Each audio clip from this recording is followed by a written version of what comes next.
Good morning, good afternoon, good evening to everyone around the world. My name is Mamon Wilson, and once again, it is a wonderful joy to be able to just spend a few minutes talking about God's wonderful plan of recovery from disease and sickness. Today, we're going to be talking about principally high blood pressure, also peripheral artery disease, and many associated conditions. And maybe from this, we can get a good indication what we can do when we have problems and how to alleviate some of the symptoms that are related to those problems. Every 34 seconds, someone in the world is having a heart attack or cardiovascular problem. And every 60 seconds, someone would die of a cardiovascular problem. This is a major problem because if you're married, one of you, your husband or your wife, would die of a cardiovascular problem. And when you think about that, if you're sitting in church, 50% of the church members would die of a cardiovascular problem. That is the number one killer in the world. And we can do something about it. The most wonderful thing about it, these statistics are based on a worldly viewpoint of cardiovascular problems and how they develop. But when a person adopts God's wonderful program of eating and lifestyle, those statistics drastically change. Only about 10% of the people that are strict vegans would die of a cardiovascular problem versus 50% of those that eat a regular diet. So it makes a major difference if we make some changes in the way we eat and our lifestyle. I begin in the book of Luke. Before I do that, let me have a word of prayer with you and ask God to bless this presentation. Dear loving Father, which art in heaven, dear Lord, thank you so much, Lord, for your kindness and Lord, for just being there with us through it all. No matter what our problems are, Lord, you are the problem solver. Now bless us, dear Lord, and direct us through this. presentation. In Christ's name, amen. The Spirit of the Lord is upon me because he has anointed me to preach the gospel to the poor. He has sent me to heal the brokenhearted, to preach deliverance to the captive, and the recovering of the sight to the blind, to set at liberty them that are bruised, to preach the acceptable years of the Lord. There is no other work for man to do but gospel medical missionary work. It is the last work. The work of the true medical missionary is largely a spiritual work. In spite of all the herbs, the poultices, the diet, all the hydrotherapy, cleansing, detoxing, which are wonderful protocols, but the foundation that set God's program above the world is the gospel, the spiritual part. Without it, then it is just like any other modality. It includes prayer and the laying on of hands. He, therefore, should be as sacredly set apart for his work as is the minister of the gospel. Those who are selected to act the part of medical missionary physicians are to be set apart as such. In other words, if you're called to be a medical missionary physician, you should be set aside just like a gospel minister. There's no difference because Jesus Christ was a doctor and a preacher. If anything, he was more doctor than preacher. That is one reason that the medical work would be the last work. This will strengthen them against the temptation to withdraw from the sanitarian work to engage in private practice. No selfish motive should be allowed to draw the workers from his post of duty. In other words, God has called his people to be involved in the medical missionary work. Of old, God has done this. Even from the biblical records, we see in 2 Kings, the 4th chapter, we began to read around the 8th verse. And it fell on a day that Elisha passed through Shunem. There was a great woman. She was constrained him, and she constrained him to eat bread. And so it was that as oft as he passed by, he turned thither to eat bread. In other words, this was a woman that was well known in her community, something like Dorcas. And she saw Elisha and she insists that he would come and eat bread with them. She said unto her husband, behold now, I perceive that this is a holy man of God, which passed by us continuously. So she'd been watching him and observing him, his mannerism, and how he handled the word. And she came to the conclusion that this was a special man of God, and we need to do something special to him. She pleaded unto her husband, she said, let us make a little chamber. And that is a little addition, a little room built on the back of their house. I pray thee on the wall, and let us set for him there a bed, a table, and a stool, and a candlestick. And it shall be, when he cometh to us, that he shall turn in thither. And it fell on a day that he came thither, and he turned into the chamber and laid there. And he said to Gehazi, his servant, call this Shunammite. And when he had called her, she stood before him.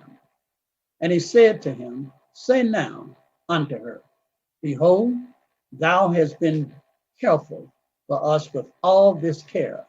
In other words, he is acknowledging how kind she has been toward him.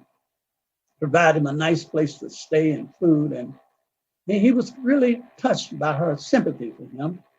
What is to be done for thee? Is there anything, please, is there anything we can do for you? Wouldst thou be spoken for the king or to the captain of the host?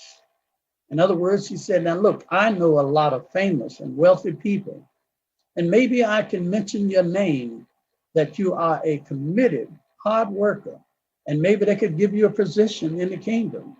And she answered, I dwell among my own people. In other words, she was comfortably working among her own people. And he said, what then is to be done for her? He said, that must be something that we can do. And Gehazi answered, Verily, she has no child, and her husband is old. Now, Gehazi was a busy little body. He was nosy in everybody's business, and he knew everything about her household. And he said, now, I know that she desired to have a child, a man child. And her husband is old and past his age of possibly childbearing. And he said, call her. And when he called her, she stood in the door. And he said, about this season, according to the time of life, thou shalt embrace a son. And she said, nay, nay, my Lord, thou man of God, do not lie unto thou handmaid. In other words, she was amazed, but she considered the impossibility. And she said, no, my Lord, this is not possible. And he said, it will happen. And the woman conceived and bare a son at that season that Elisha had said unto her according to the time of life. And when the child was grown, it fell on a day that he went out to his fathers, to the reapers. So the child came forth, and the child grew up, and the little fellow wanted to go out and be with the other boys working in the field, gathering the corn or the wheat, beans or whatever it was. And he wanted to go be with the young men working with his daddy. And he went with them, and as he went to gather the crop, and soon after that, he said to his father, my head, my head, my head, my head. In other words, he cried unto his father and said, Father, I got a headache. And the father's busy trying to get his crop in, and he really didn't want to be bothered. And he said to the lad, another young boy, said, carry him to his mother. And when he had taken him and brought him to his mother, he sat on her knee till noon, and he died. In other words, he laid his head in his mother's lap, and he died. And the mother, not giving up, she went up and laid the child in the bed of the man of God, and shut the door upon them and went out. Now, you may wonder, why did she put the dead child in Elisha's bed? I'm sure the child had a bed of his own. There's a reason for that. And she called unto her husband and said, send me, I pray thee, one of the young men and one of the asses, that I may run to the man of God and come again. She said, I need to go in a hurry to see the man of God, but I'll come back. And she pleaded to go. And he said, wherefore wilt thou go to him today? It is neither new moon nor Sabbath. And she said, it shall be well. In other words, she said, honey, it's going to be all right. I just need to go see the man of God. Then she saddled an ass and said to her servant, drive and go forward. Slack not thy riding for me, except I bid thee. In other words, go as fast as you can go, because she understood the urgency of the matter. So she went and came unto the man of God to Mount Carmel. And it came to pass, when the man of God saw her afar off, that he said unto Gehazi, his servant, behold, yonder is that Shunammite.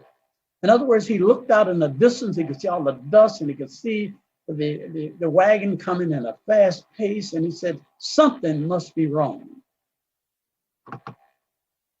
He said, run now, I pray thee, to meet her, and say unto her, is it well with thee?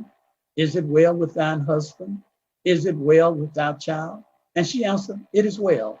And really, she's not really telling the full truth, because she didn't really want to deal with Gehazi. She knew he was busybody into everything, and she wanted to deal with the man of God, and she said, it's well.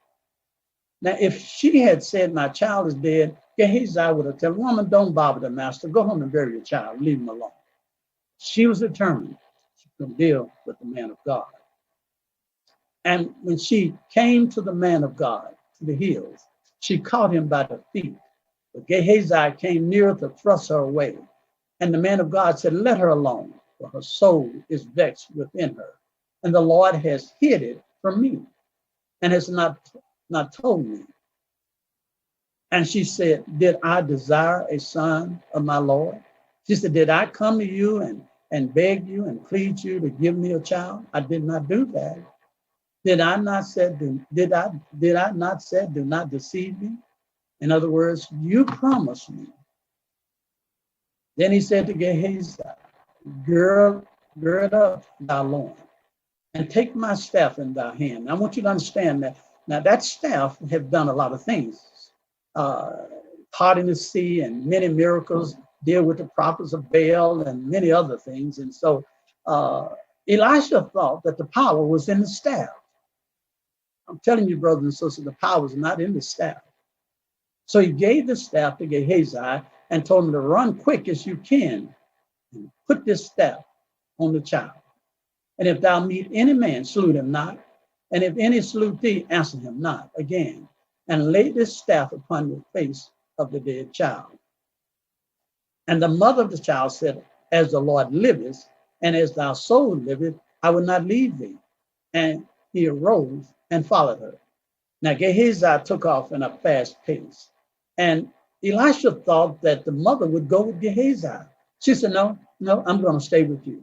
And it's because she had no confidence in Gehazi. She had no confidence in that staff, but she had full confidence in the man of God.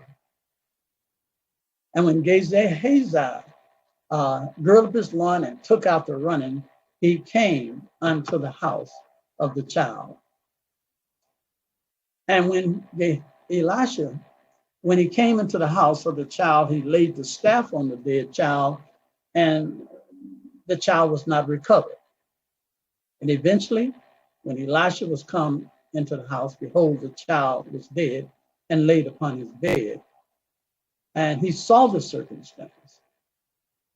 And he went in therefore and shut the door upon them twain and prayed unto the Lord. And the reason he did that is Elisha had never encountered a problem like this, that a child has been dead so long and was breathless.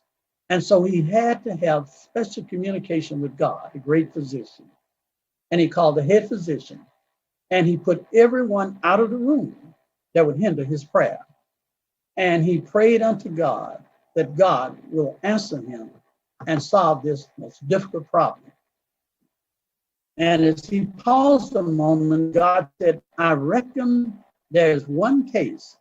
I remember I had a case of a young man, and he was dead, he was cold, he was lifeless, and I breathed in him the breath of life and became a living soul.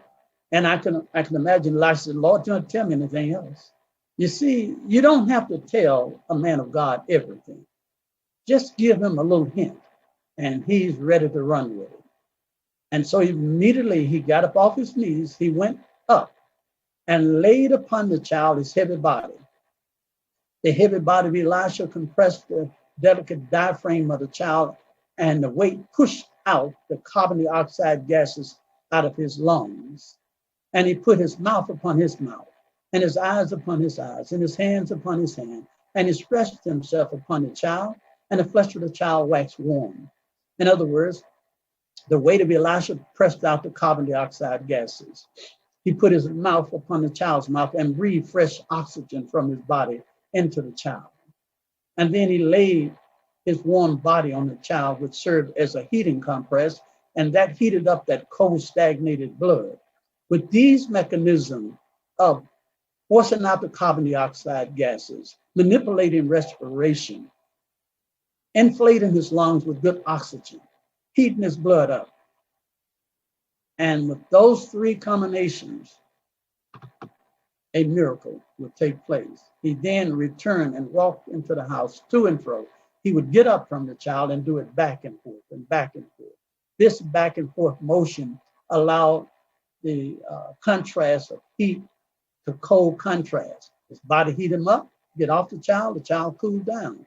This back and forth and encourage circulation and causes the lymphatic systems, his lymph system, his whole circulatory system to begin to respond. And the child opened his eyes and sneezed 7 times. And he called Gehazi and said, call this Shunammite. So he called her, and when she was come into him, he said, take up thy son. Now we know this to be CPR. We know that the medical system take all the accolades that they came up with CPR, but God is the originator of CPR. When he breathed the living breath in the body of Adam, and Adam became a living soul. And he allowed Elisha to reenact that with his little child. And every time you can give someone an encouragement from the word of God and allow them to take in the spirit of God, you react in the same process. In the book of Ezekiel, the 24th chapter, verse 15, it is this word. Also the word of the Lord came unto me, saying, Son of man, behold, I take away from thee the desires of thine eyes with a stroke. Yet neither shalt thou mourn nor weep, neither shalt thy tears run down. Forbear not to cry, make no mourning for the dead. In other words, he told him that your wife gonna die of a stroke to the brain, but you was not to mourn, not cry. In other words, Ezekiel had to be an example of trusting God in spite of death. God is greater than death. That was a stroke of the brain. Many times a stroke can come from high consumption of salt, high sodium in our bloodstream. This can wreck and damage the delicate balance of our circulatory system, reducing the ability of your kidneys to remove the water. The result is a high blood pressure due to extra fluid and extra strain on the delicate blood vessels leading to the kidneys. So with all this sodium saturating the system, it overburdened the kidneys, and the kidneys cannot excrete that sodium out of the system. Because of that, many conditions can develop, such as cardiovascular cancer, heart cancer can develop, because you're overburdened, you're overworking the heart. And this can be a very deadly foe, because cancer of the heart is one of the most difficult and one of the most rarest type of cancer you can get. But it does happen, and when it does, a person can live only about 9 to 10 months with a survival rate of only about 10%. And most of the people that get this problem are young people. So it's important that we recognize preconditions, difficult breathing when lying down or when sleeping, fainting spell, lightheadedness, dizziness, palpitation, rapid heart rate, chest pains, tightness in the chest. These preconditions or signs can be a sign that something is not working right, that there's some damage to your cardiovascular system. There could also be related conditions such as a hormonal imbalance can affect the way your heart beat and operate. You can help prevent some of these problems by simply keeping a healthy weight. Make sure that we don't overeat, consume more calories than necessary. Eat a healthy diet. Keep a safe blood sugar level. If your blood sugar level is high, or you're diabetic, your arteries are actually 10 years older than yourself. So it's important to keep that blood sugar at a normal level. Manage your cholesterol. Keep your blood pressure down, and do not practice dangerous habits such as smoking and drinking. Learn to cultivate a taste for good foods that will fight cancer, especially apples have essential elements in it, blueberries, broccoli, and many of our vegetables, and carrots and cherries, cranberries and dark leafy green vegetables, dried beans. Many of these phytochemicals, such as garlic and grapefruit and grapes, soy and tomatoes, have phytochemicals in them that can retard and prevent cancer from developing. And when it develops, they can actually eliminate these problems. We must learn to eat these beautiful medicines that God has given us for the healing of the nation. A beautiful blend of beautiful foods that can help restore the cardiovascular system is the blend of 10 bulbs of garlic, all at one time, 3 ounces of turmeric, 1 ounce of cayenne pepper, that's African capsicum, not your red pepper, hawthorn berries, 3 ounces, ginger, 1 ounce, and especially a special food or herb is called sea buckthorn bark, 3 ounces. You mix all that up together and you make a tea out of it. You take 1 tablespoon of that 3 times a day. It is fantastic, and it will do a lot in helping a person recover their cardiovascular problem. A lot of times if you have cardiovascular problems, you build a plaque in your arteries. This plaque can hinder the flow of blood through your circulatory system and can cause a lot of strain on your body. And when that happens, you can develop hardening of the arteries. It is important to recognize that the hardening of the arteries is not a local disease. It's not a heart disease, but it's systemic. That means the arteries throughout your body is also influenced by the building up of this artery. Your eyes, your kidneys, your liver, every organ. And so it do not affect just one part, but your whole body. Remember that. A stroke is a medical emergency.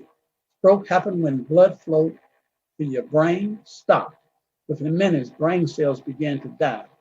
There are actually two different types of strokes. Strokes can be caused by a blood clot that block or plug up a blood vessels leading to your brain. Other kinds of stroke is hemorrhagic strokes is caused by blood vessels that break and bleed, especially blood that's going to the brain. Mini strokes is another one that happens on a systematic basis and we don't even know it. All of this can disrupt the flow of blood and cause major problems. Some of the preconditions that you can recognize when before a major stroke comes is weakness of the face muscles, arms and legs. One side of your body may be affected. Sudden confusion, trouble speaking, understanding speech, trouble seeing out of one eye, trouble walking, dizziness, loss of balance and coordination, sudden and severe headaches without any known cause. All these things we must take notice. These are signs and symbols where God is trying to let us know something is going wrong inside of us. What are some of the things you can do if you notice these symptoms? Evidence suggests that consumption of grapeseed oil or flaxseed oil, drinking ginger tea about 2 cups a day will reduce a stroke incident. This happened because a number of effects. The essential elements in these herbs can keep the blood thin, can break down these clots before they become a major problem, and keep the blood flowing, prevent blood clots from developing. It also improves your cholesterol profile. Any other problem, they serve such as a diuretic that can flush away an additional buildup of sodium in the system. There are many other things that can help, especially herbs and supplements may also reduce blood tendencies to clot, thereby helping preventing strokes. These different herbs and foods are onions, bilberry, feverfew, garlic, ginger, ginkgo, vitamin E, white willow bark. They can prevent these clots from developing.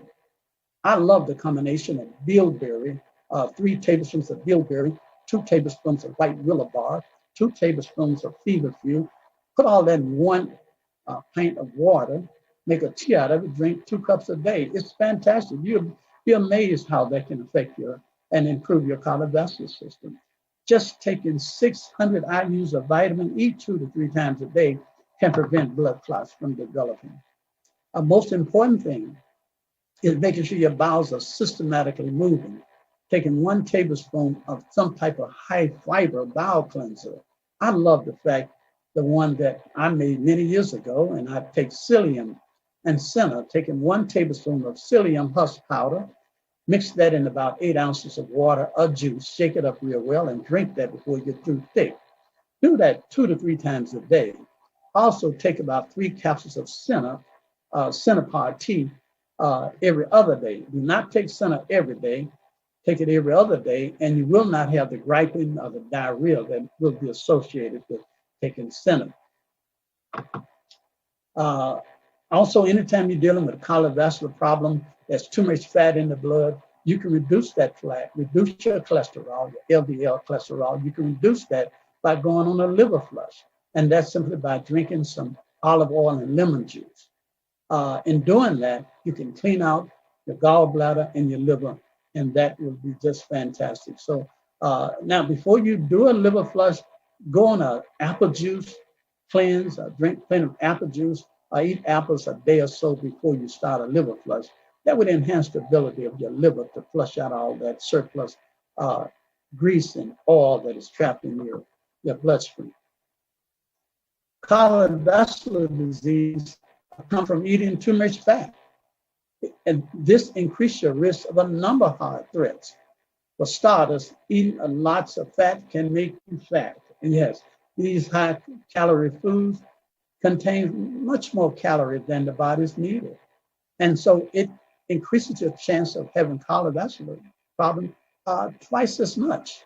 Let us consume more carbohydrates, complex carbohydrates, and let us reduce the denatured, devitamized, demineralized food.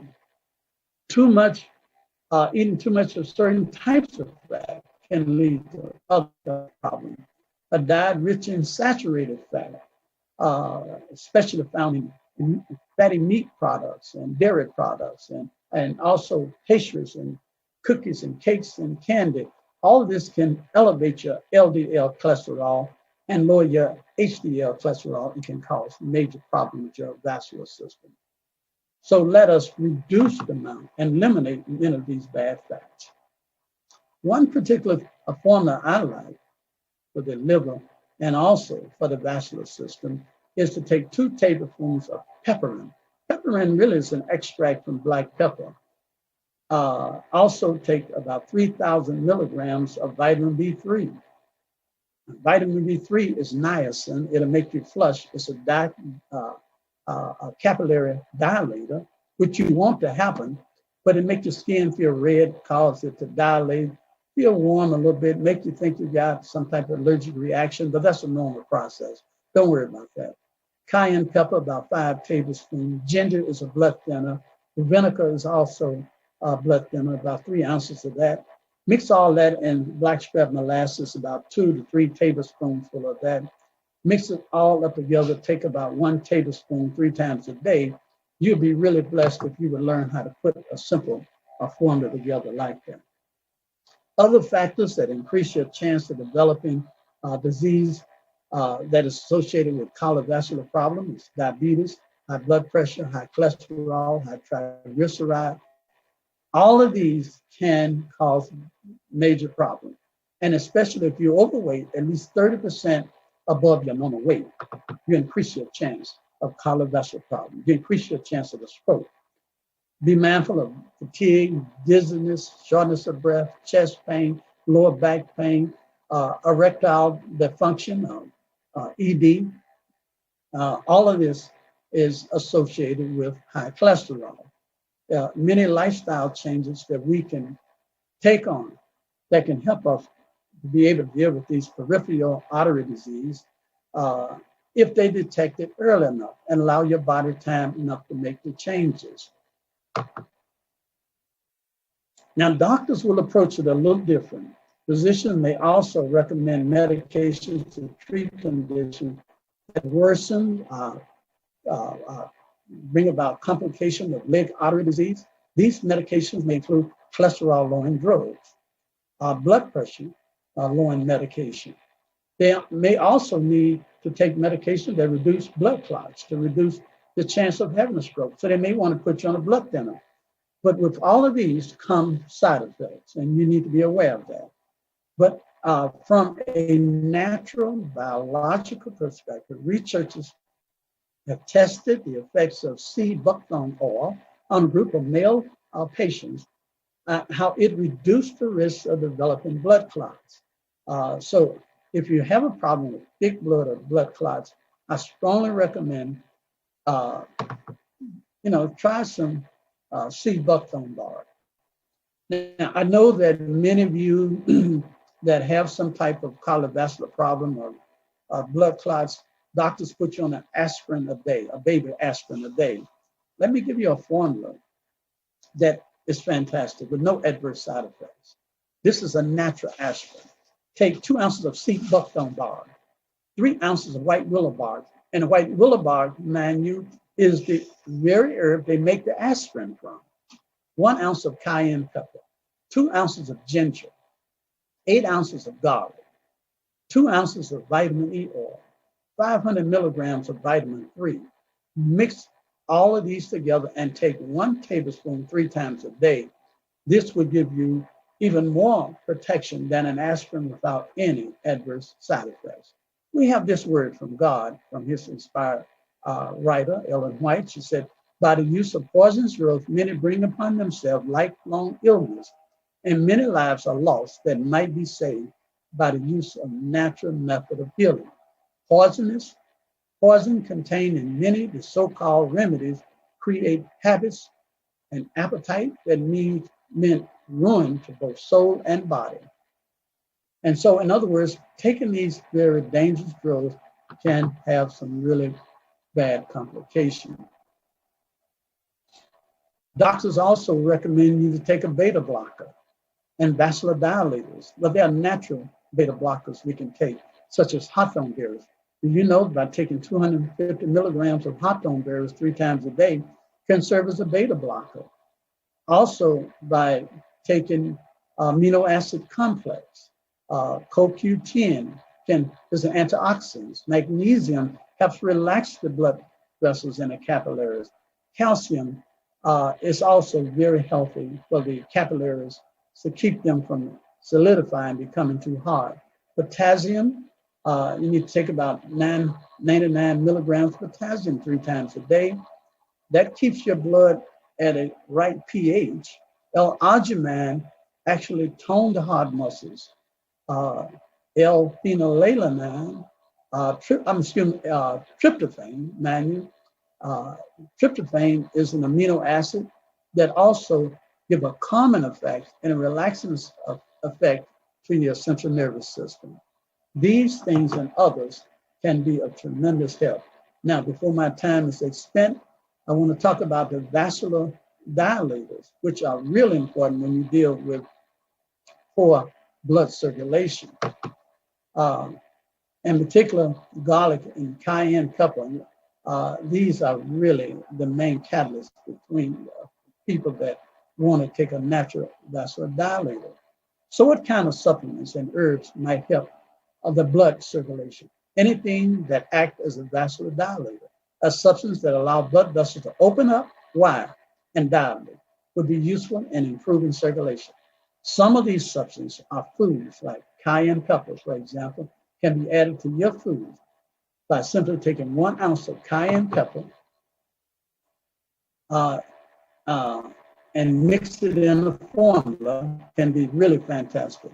Cayenne pepper is traditionally known as a warming agent, and when the blood vessels are warm, they dilate and open better. Garlic is another one. It's great for the circulation. Personally, I love garlic and onion. I add them to my formula also. And it will warm up and increase better circulation. Rosemary is a great herb used to increase blood circulation. Take about 1/3 of an ounce of rosemary powder mixed in that formula. Ginger acts as a warming agent. Heat up the system. It's very good. It works really good with cayenne pepper. I mix about 1 ounce of ginger powder to this formula. Arginine is an amino acid, a precursor, and it is just, you've got to have it if you have a major cardiovascular problem. Take about 2 ounces of this powder in that formula. Niacin, vitamin B3, helps dilate the blood vessels, improve blood flow, help lower cholesterol. You have to have it. Mix about 500 milligrams of that to that formula. Hawthorn berry really is a special herb God gave us for the heart. It toned the heart when the heart is lost its tone. Mix about 4 ounces of hawthorn berries to this formula. Mix it all together. Take about 1 tablespoon 3 to 4 times a day, and you'll be amazed at what you can do. Now, as we conclude here, let me share this precious thought with you. Drugs do not cure. People need to be taught that drugs do not cure disease. It is true that they sometimes afford present relief, and the patient appears to recover as a result of their use. This is because nature has sufficient vital force to expel the poison and to correct the condition that caused the disease. Health is recovered in spite of the drugs, but in most cases, drugs only change the form of location of the disease. Often the effects of the poison seem to be overcome for a time, but the results remain in the system and work great harm at some time later. But God's remedies is the one that we benefit the most from. Pure air, sunlight, rest, exercise, proper diet, use of water, trust in divine power. These are the true remedies. Every person should have a knowledge of the natural remedy agents and how to apply them. It's essential both to understand the principle involved in the treatment of the sick and to have a practical training that will enable one to rightly use the knowledge God has given us. And so I will conclude there. And there's much more I could talk about, but for the sake of time, I will end here. But keep in mind that one of the big problems with cardiovascular problems is not drinking enough water, dehydration. You should drink at least half your body weight in ounces. So if you're 100 pounds, you should drink 50 ounces of water. 200 pounds, you drink 100 ounces of water a day. This will do a lot to keep your blood fluid and keep away the development of blood clots. I pray that some of the things I've shared with you, I pray that it will be a help to you, and there's much more we could talk about. And if anyone is having major problems, they can contact the providers of this service, and they can provide you with information how you can contact me and other people working in the field like me to help you find a natural biological way to help you recover your condition. Dear Father, which art in heaven, dear Lord, thank you so much for your kindness and grace. Bless us now, Lord, as we conclude this presentation. In Christ's name, amen.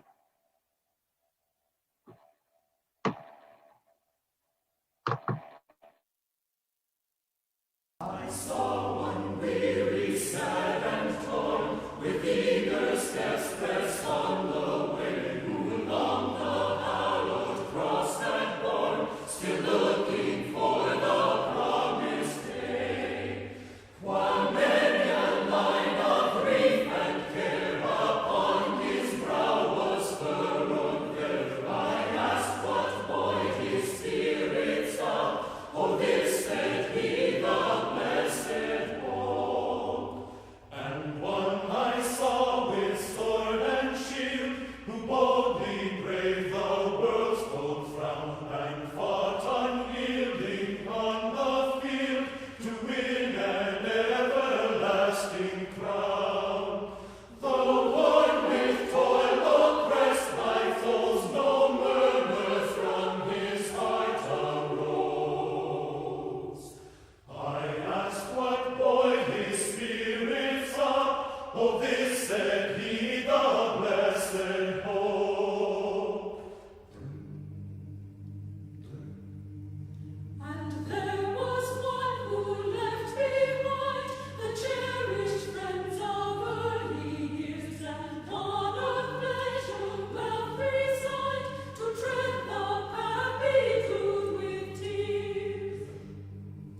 Through trials deep and conflicts sore, yet still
Son.